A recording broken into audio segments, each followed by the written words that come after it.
तू मायावी है। मेरा नाम ही मायावी है, परंतु तुम्हारा वध करने के लिए मैं अपनी माया का प्रयोग नहीं करूंगा। मेरे साथ युद्ध कर।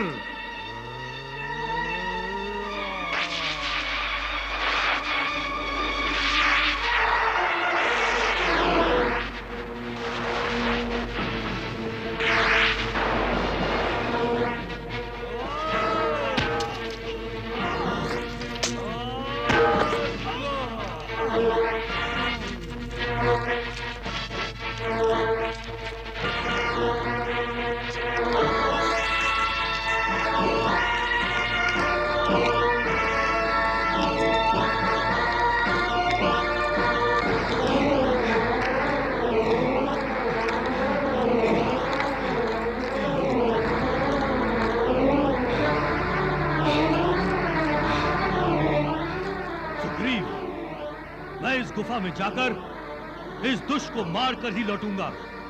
गुफा के अंदर कुछ भी हो सकता है, मुझे समय भी लग सकता है। तुम मेरी प्रतीक्षा करना। जो आज्ञा भैया।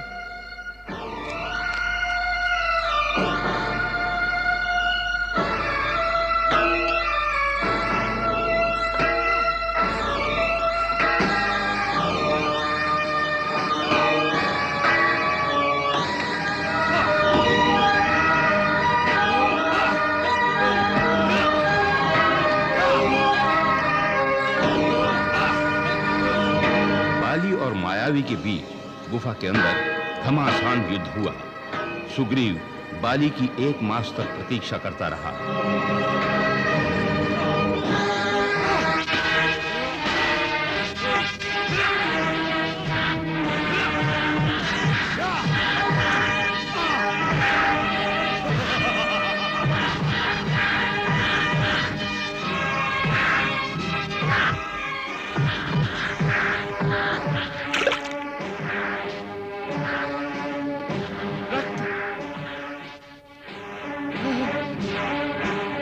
श्री का वस्त्र, उस मायावी दानव ने भ्राताश्री का वध कर दिया।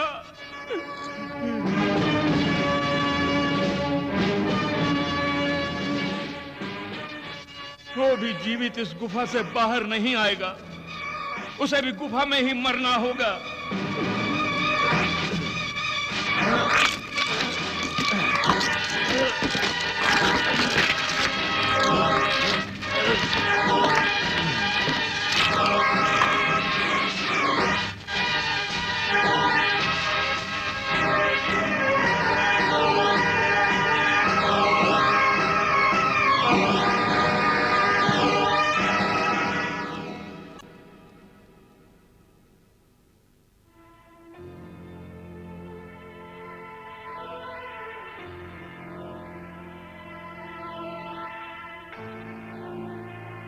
बाली की मृत्यु की सूचना सुनकर किशिकंधा की राजसभा शोकग्रस्त हो गई। सभी ने सुग्रीव को सांत्वना दी और उनके ना चाहते हुए भी उन्हें किशिकंधा के राज सिंहासन पर बैठा दिया।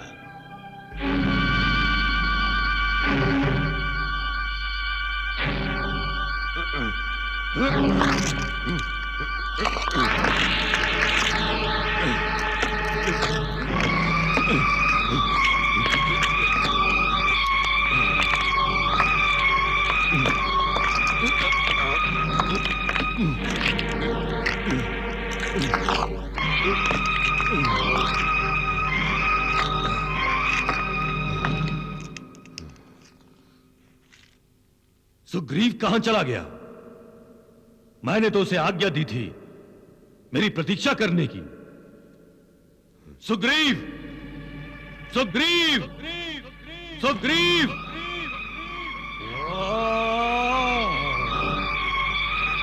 उसने मेरी अवज्ञा की और मुझे गुफा में बंद करके चला गया। सुग्रीव! हमें आप सभी सभासदों की इच्छा का मान रखते हुए पंपापुर के इस राज सिंहासन पर विवशता पूर्ण बैठना पड़ा, किंतु पंपापुर की राज व्यवस्था वैसे ही चलेगी जैसे भ्राताश्री महाबली बाली के राज्य में चलती थी। व्यवस्था में कोई परिवर्तन नहीं होगा। सुग्रीव! सुग्रीव!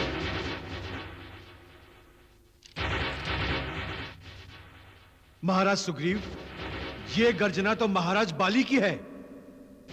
अर्थात भ्राताश्री जीवित हैं? ये तो भगवान की कृपा है।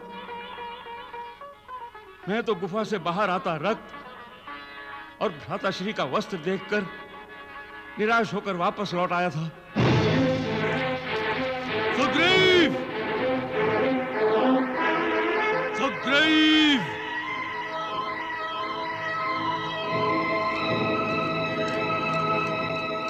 प्रणाम भ्राताश्री। आपको जीवित देखकर मुझे जो प्रसन्नता हुई है भ्राताश्री, जो आनंद मेरे हृदय को। आनंद अथवा दुख? भ्राताश्री! दुष्ट, छली, मुझे गुफा में बंद करके यहां चला आया?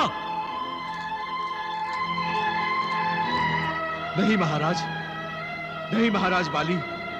आपकी आज्ञा अनुसार महाराज सुग्रीव ने 15 दिनों तक नहीं, 1 मास तक आपकी प्रतीक्षा की। उसके बाद वे लौट आए। किस लिए? पंपापुर का राज हथियाने के लिए? भाई की राजलक्ष्मी का भोग करने के लिए? नहीं भ्राताश्री, नहीं। मेरे हृदय के किसी कोने में भी ऐसी भावना, ऐसा विचार नहीं था। कोई इच्छा नहीं थी संपत्ति पर अधिकार करने की। इच्छा नहीं थी और ये समझ लिया कि मैं मारा गया? नहीं भ्राताश्री, नहीं। और यदि मैं मारा भी जाता तो इस राज सिंहासन पर तेरा अधिकार नहीं, मेरे पुत्र युवराज अंगद का होता। तूने मेरे पुत्र का अधिकार छीना है। इस अपराध का दंड तुझे मिलेगा, अवश्य मिलेगा। आप जो दंड समझेंगे मेरे लिए वो आज्ञा होगी। मुझे कोई मोह नहीं है भ्राताश्री सिंहासन से। मैं तो आपका छोटा भ्राता, आपका दास ही रहना चाहता हूं। आप सिंहासन पर विराजिए। नहीं, एक बार शासन सत्ता का सुख भोगने के बाद यदि वो सुख उससे छिन जाए तो उसे पुनः प्राप्त करने के लिए शासक विद्रोही बन जाता है। सुग्रीव अब विश्वास के योग्य नहीं रहा और मैं विद्रोही को पलटने देने का अवसर ही नहीं देता।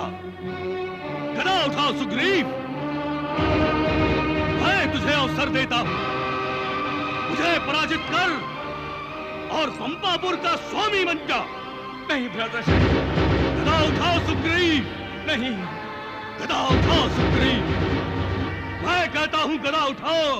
नहीं भ्राताश्री, नहीं भ्राताश्री। गदा उठाओ सुग्रीव।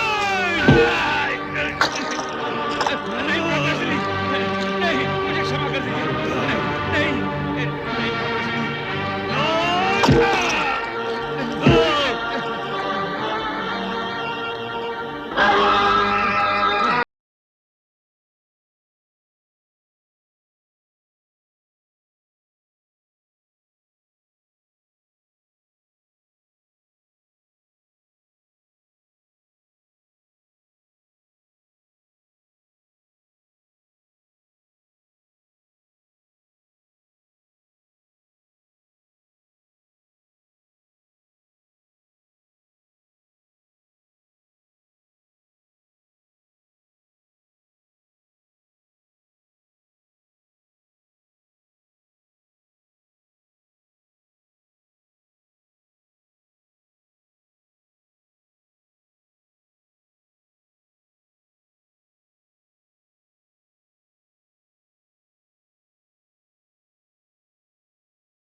मुझसे युद्ध कर कायर।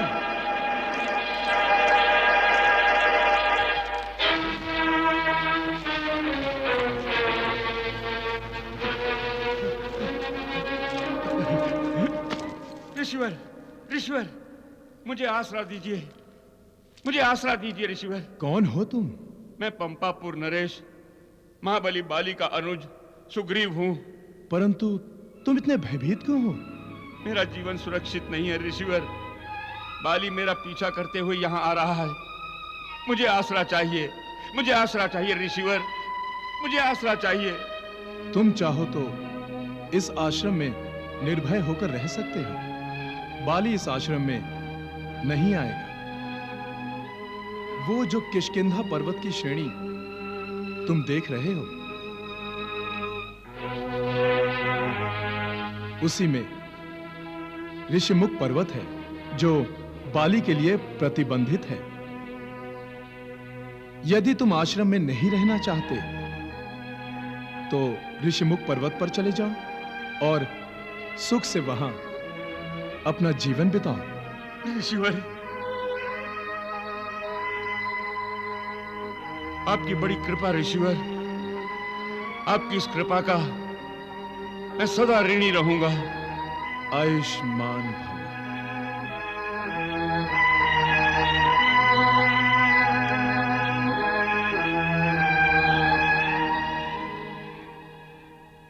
नारायण नारायण। प्रभु, ये वही सुग्रीव है ना जिसके द्वारा आप श्री राम की सहायता करने वाले थे? किंतु ये तो राज्य से ही निर्वासित कर दिया गया है। अब ये कैसे श्री राम की सहायता करेगा? देव ऋषि, शीघ्र सुग्रीव की भांति ही श्री राम भी निर्वासित होंगे। नारायण नारायण। तो आप दो निर्वासितों को मित्र बनाएंगे? हां देव ऋषि, दोनों एक दूसरे की सहायता करेंगे। अच्छा अच्छा। प्रभु, किंतु एक प्रश्न मन में उठ रहा है। हनुमान साक्षात आप ही के अंश हैं और वो वानरों की राजसभा में भी उपस्थित थे। जब सुग्रीव को अकारण ही दोषी ठहराया गया तो उन्होंने सुग्रीव की कोई सहायता ही नहीं की। क्यों प्रभु, क्यों? क्या बाली हनुमान से भी अधिक शक्तिशाली है? देवर्षि, हनुमान अमित बलवान है, किंतु अंगिरा ऋषि के शाप के कारण इस समय उसका बल, उसका सामर्थ्य हनुमान को विस्मरण हुआ है। तो प्रभु, फिर हनुमान को अपनी शक्ति का स्मरण कब होगा? जब हनुमान की भेंट श्री राम से होगी। हाँ, अब आई बात समझ में भगवान। नारायण नारायण।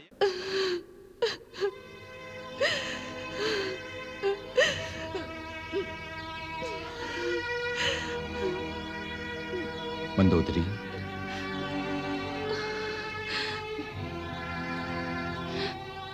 स्वामी, आपकी राजनीति सफल नहीं हुई। जिस प्यादे से आप शत्रु राजा को शह और मात देना चाहते थे, वो प्यादा ही नष्ट हो गया। इसके लिए तुम्हें अश्रु बहाने की कोई आवश्यकता नहीं है। मेरा भाई युद्ध में मारा गया है और मैं विलाप भी ना करूं, अश्रु भी ना बहाऊं। वीरों की मृत्यु पर अश्रु नहीं बहाते, इससे वीरों का अपमान होता। मंदोदरी, वीर पत्नी, वीर माता, वीर बहन अपने पति, पुत्र और भाई की मृत्यु पर अश्रु नहीं बहाती।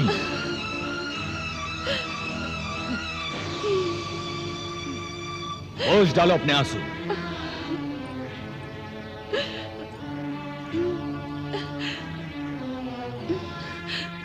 युद्ध एक यज्ञ है और यज्ञ में हमें आहुतियां देनी पड़ती हैं, अपने प्राणों की।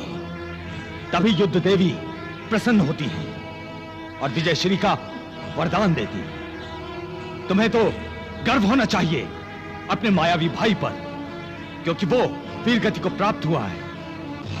वीर गति, वो मर कर भी अमर हो गया है मंदोदरी, अमर। नहीं, सुग्रीव का अपराध क्षमा करने योग्य नहीं है हनुमान। सत्ता भोग के मोह के कारण उसने मुझसे छल किया।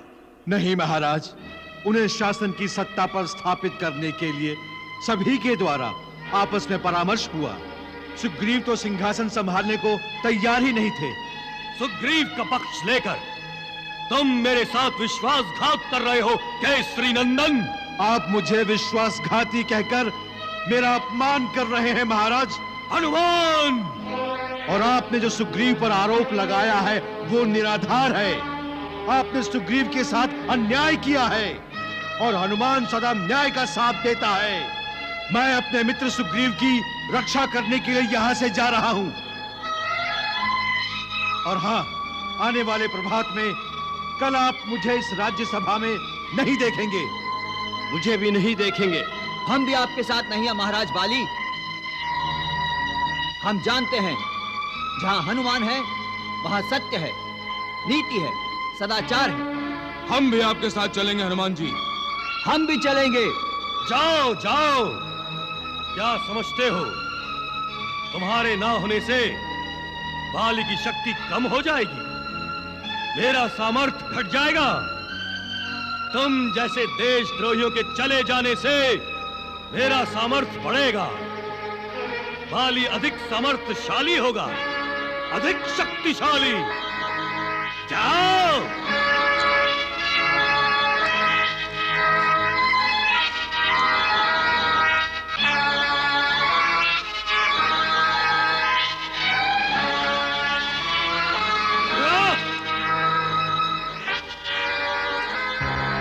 मित्र सुग्रीव!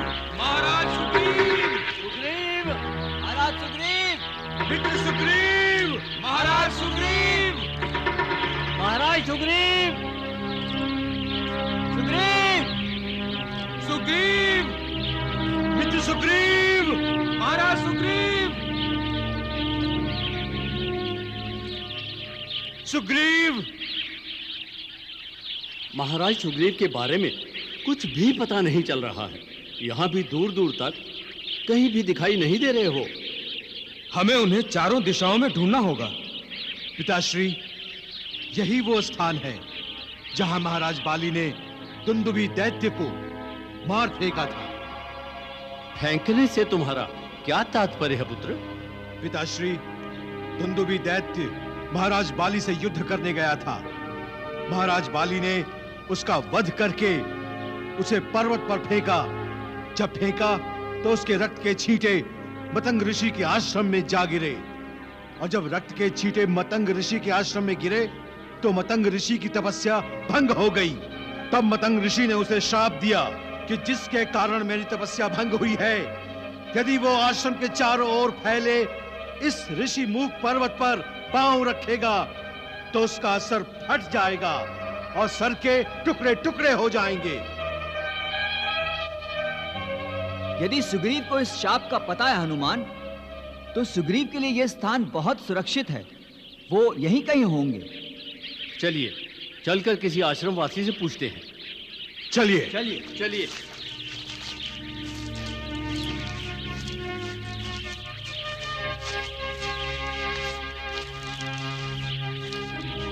वो देखिए आश्रम।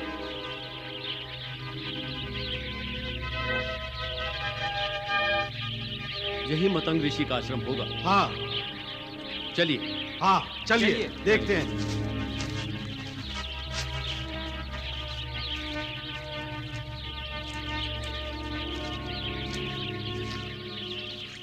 प्रणाम ऋषिवर। आप सबका कल्याण हो। महात्मा, मैं सुग्रीव का मित्र हनुमान और ये है मेरे पिता यूथपति केसरी। जल, आकाश के नीति श्रेष्ठ नल और नील।